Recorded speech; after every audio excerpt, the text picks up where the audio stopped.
आबकारी नीति घोटाले मामले में सुप्रीम कोर्ट से जमानत मिलने के बाद मुख्यमंत्री का पद छोड़कर अब दिल्ली के अरविंद केजरीवाल हरियाणा के विधानसभा चुनाव पर फोकस कर रहे हैं। रणनीति के तहत वो यहां इमोशनल कार्ड खेलेंगे, जो कि लोकसभा चुनाव में भी वो खेलते हुए दिखाई पड़े थे। आपको याद होगा जब वो जमानत पर बाहर आए थे तो वो ये कह रहे थे कि आप मुझे जेल जाने से रोक सकते हैं, मैं आपका बेटा हूं।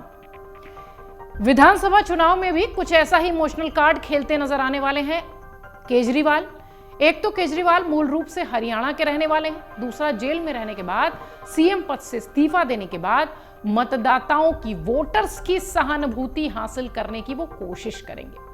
कांग्रेस से गठबंधन नहीं होने की सूरत में इस बार आम आदमी पार्टी हरियाणा में सभी 90 सीटों पर चुनाव लड़ रही है। आप सब जानते हैं, चर्चा हो रही थी कि कांग्रेस और आम आदमी पार्टी साथ में लड़ेंगे, पर ऐसा हुआ नहीं। अंतिम में जब बात नहीं बन पाई तो आम आदमी पार्टी ने अपने प्रत्याशियों के नाम घोषित करने शुरू कर दिए। प्रत्याशियों को मैदान में उतारकर आम आदमी पार्टी ने प्रचार तेज कर दिया है, लेकिन जमीनी स्तर पर मजबूत संगठन नहीं होने के चलते आम आदमी पार्टी के लिए यह चुनाव इतना आसान भी नहीं है। ऐसा नहीं है कि सिर्फ इमोशनल कार्ड खेलकर केजरीवाल आम आदमी पार्टी की नैया पार करा लेंगे।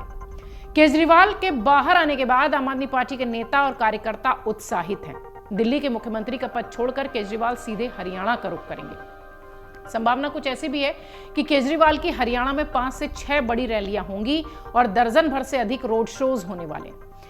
इससे पहले केजरीवाल की पत्नी भी हरियाणा में लाडला कहकर उनको पुकारती हुई दिखाई पड़ी थी। आपको याद होगा, उन्होंने हरियाणा चुनाव की पूरी कमान संभाल रखी थी और हरियाणा का लाडला जेल में है, इस तरीके की बातें सुनीता केजरीवाल के मुंह से, उनके बयानों से सुनाई पड़ रही थी।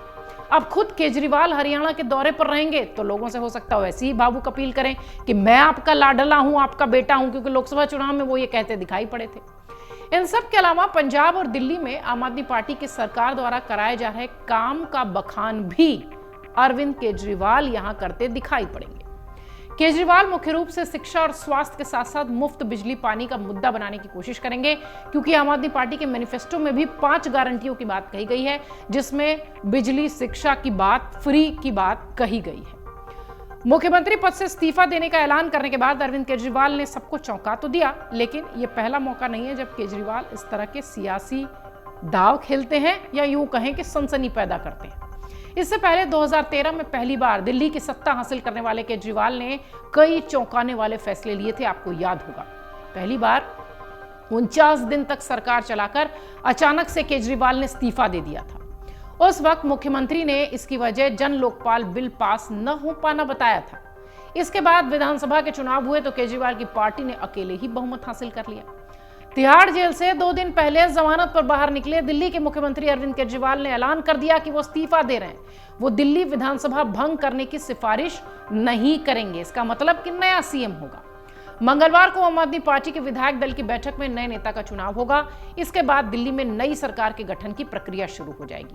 केजरीवाल ने स्पष्ट किया कि पार्टी में नंबर 2 और पूर्व उप मुख्यमंत्री मनीष सिसोदिया इस पद की रेस से बाहर हैं। दोनों नेता चुनाव जीतने के बाद ही संवैधानिक पद पर बैठेंगे। वो अपनी बात भी कर रहे थे और मनीष सिसोदिया की भी। इससे पहले अरविंद केजरीवाल ने आम आदमी पार्टी के दफ्तर में अपने कार्यकर्ताओं को संबोधित करते हुए कहा था कि वो 2 दिन बाद दिल्ली के मुख्यमंत्री पद से इस्तीफा देंगे। जब तक जनता अपना फैसला नहीं सुनाती कि वो ईमानदार हैं, तब तक वो सीएम की कुर्सी पर नहीं बैठेंगे। केजरीवाल ने यह साफ संदेश दिया कि वो और मनीष सिसोदिया दोनों ही ये फैसला ले रहे हैं कि हम कुर्सी पर नहीं बैठेंगे। वो भी उप मुख्यमंत्री और शिक्षा मंत्री का पद तभी संभालेंगे जब जनता चुनाव में जिताकर उनको ईमानदारी का सर्टिफिकेट देगी। जल्द ही विधायक दल की बैठक में दिल्ली के अगले सीएम का नाम तय हो जाएगा, लेकिन केंद्र सरकार से उनकी मांग भी ये है कि नवंबर में महाराष्ट्र के साथ दिल्ली विधानसभा का भी चुनाव कराया जाए। अब देखना है कि केजरीवाल का ये दाव कितना सफल हो पाता है। लेकिन हरियाणा चुनाव के संदर्भ में अगर देखें तो अरविंद केजरीवाल ने इमोशनल कार्ड खेलकर बहुत मजबूती से चुनाव लड़ने की तैयारी कर ली है। आम आदमी पार्टी के लिए हरियाणा में खोने के लिए कुछ नहीं है, लेकिन पाने के लिए पूरा आसमान इस लिहाज से है क्योंकि पूरी 90 की 90 सीटों पर उनके उम्मीदवार उतरे हुए हैं। अगर 4 से 5 सीटों पर भी ये बड़ा खेल कर जाते हैं तो प्रमुख पार्टियां बीजेपी और कांग्रेस इनके भरोसे हो जाएंगी, क्योंकि मामला फिर त्रिकोणीय जैसा नजर आने लगेगा हरियाणा में। आम आदमी पार्टी की एंट्री, अरविंद केजरीवाल का बाहर आना, उनका इस्तीफा देना, ये सब हरियाणा चुनाव को भी पूरी तरह से प्रभावित करेगा, ये तो तय सी बात है। चुनाव परिणाम बताएंगे कि कैसे ये सारे प्रयोग, ये सारे एक्सपेरिमेंट अरविंद केजरीवाल के आम आदमी पार्टी के सफल होते दिखाई देंगे। अगर आप ये वीडियो YouTube पर देख रहे हैं तो हमारे चैनल को सब्सक्राइब करें और बेल आइकन को दबाना ना भूलें। अगर आप Facebook पर ये वीडियो देख रहे हैं तो हमारे पेज को लाइक करें।